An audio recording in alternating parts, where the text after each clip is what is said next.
Grande, grande Carlo, sì, soprattutto per lui, perché comunque ci stiamo un po' appresso da tanto tempo. A me fa piacere dare la mano all'Italia, che è una squadra simpatica e con tanti bei giocatori bravi, Gimelli, Severiti, che mi fa piacere giocarci insieme.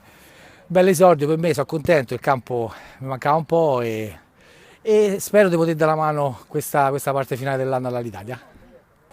Ma diciamo che io per una decina d'anni sono stato del Pizza Boom, quindi ero uno di quelli proprio fedeli alla maglia. Poi in un paio d'anni, tre, ne ho girate un po', perché comunque conoscendo un po' tutti, poi chi chiama di qua, chi chiama di là fa un po' piacere. L'importante è essere in questo grande e bello torneo, che io insomma da vecchietto mi fa piacere ancora esserci, perché è un torneo fatto bene, con grandi squadre, ragazzi corretti, l'arbitraggio, l'organizzazione, e quindi è bello farlo con qualsiasi maglia.